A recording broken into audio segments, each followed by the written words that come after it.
ஆகினால இன்னைக்கு பரப்படுற சாதனம் என்ன, இது என்ன சொல்லணும். அது மாதிரி நம்ம மனோவேகத்துக்கு தகுந்தபடி தெய்வம் அனுகிரகம் பண்ணும். வேதம் சொல்லித்தது வாஸ்தவமா பகவான தேடுற மனசு எப்படி துடிக்கும்னா, நல்ல ஜாதி பசுமாட்டுக்கு 10 ரூபாய்க்கு தீனி வச்சு வெடியற்காலம் 5 மணிக்கு இடையும் கறக்க வேண்டிய சமயத்துக்கு வரலன்னா மடியில விறுவிறுப்பு வந்து அந்த கண்ணுக்காக எப்படி குதிக்குமோ அப்படி தவிப்பாளா சுவாமி தேடுறவாளுடைய மனம் அப்படி தவிக்குமா, அது மாதிரியான முறையில் இருக்குங்கிறார். நமத்திரும்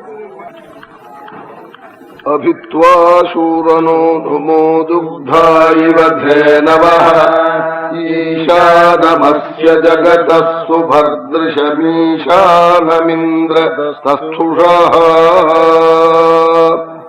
இந்த மந்திரம் எல்லா வேதத்திலையும் இருக்கு. ரிக்வேதத்தில் இருக்கு, யஜுர்வேதத்தில் இருக்கு, சாமவேதத்தில் இருக்கு, அதர்வண வேதத்தில் இருக்கு. தெய்வத்தை தேடுறதுக்கு வழி சொல்லி கொடுக்குற மந்திரமோ இல்லையோ, அது எல்லாத்திலையும் இருக்க வேண்டாமோ?